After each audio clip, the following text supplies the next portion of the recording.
many different things written and said about marriage, from the sweetly inspirational to the hilariously cynical. But what many of them have in common is that they sound like they express a universal and timeless truth, when in fact, nearly everything about marriage, from its main purpose to the kinds of relationships it covers to the rights and responsibilities involved, has varied greatly between different eras, cultures, and social classes. So let's take a quick look at the evolution of marriage. Pair bonding and raising children is as old as humanity itself. With the rise of sedentary agricultural societies about 10,000 years ago, marriage was also a way of securing rights to land and property by designating children born under certain circumstances as rightful heirs. As these societies became larger and more complex, marriage became not just a matter between individuals and families, but also an official institution governed by religious and civil authorities. And it was already well established by 2100 BC, when the earliest surviving written laws in the Mesopotamian Code of Ur-Nammu provided many specifics governing marriage, from punishments for adultery to the legal status of children born to slaves.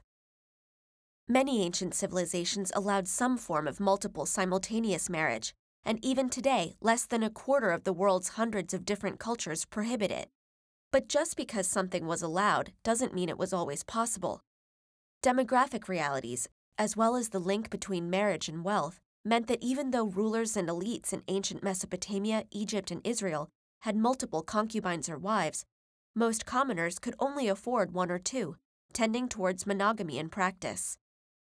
In other places, the tables were turned, and a woman could have multiple husbands, as in the Himalayan mountains, where all brothers in a family marrying the same woman kept the small amount of fertile land from being constantly divided into new households.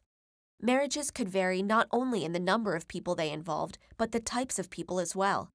Although the names and laws for such arrangements may have differed, publicly recognized same-sex unions have popped up in various civilizations throughout history.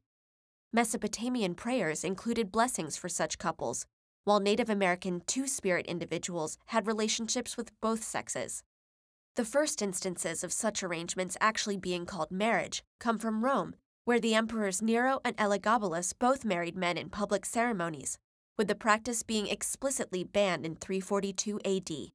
But similar traditions survived well into the Christian era, such as adelphopoiesis or brother-making in Orthodox churches, and even an actual marriage between two men recorded in 1061 at a small chapel in Spain.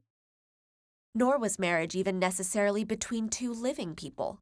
Ghost marriages, where either the bride or groom were deceased, were conducted in China to continue family lineages or appease restless spirits, and some tribes in Sudan maintained similar practices. Despite all these differences, a lot of marriages throughout history did have one thing in common. With crucial matters like property and reproduction at stake, they were way too important to depend on young love. Especially among the upper classes, matches were often made by families or rulers. But even for commoners who had some degree of choice, the main concern was practicality. The modern idea of marriage as being mainly about love and companionship only emerged in the last couple of centuries. With industrialization, urbanization, and the growth of the middle class, more people became independent from large extended families and were able to support a new household on their own. Encouraged by new ideas from the Enlightenment, people began to focus on individual happiness and pursuits rather than familial duty or wealth and status, at least some of the time. And this focus on individual happiness soon led to other transformations, such as easing restrictions on divorce and more people marrying at a later age. So as we continue to debate the role and definition of marriage in the modern world, it might help to keep in mind that marriage has always been shaped by society, and as a society's structure, values, and goals change over time, its ideas of marriage will continue to change along with them.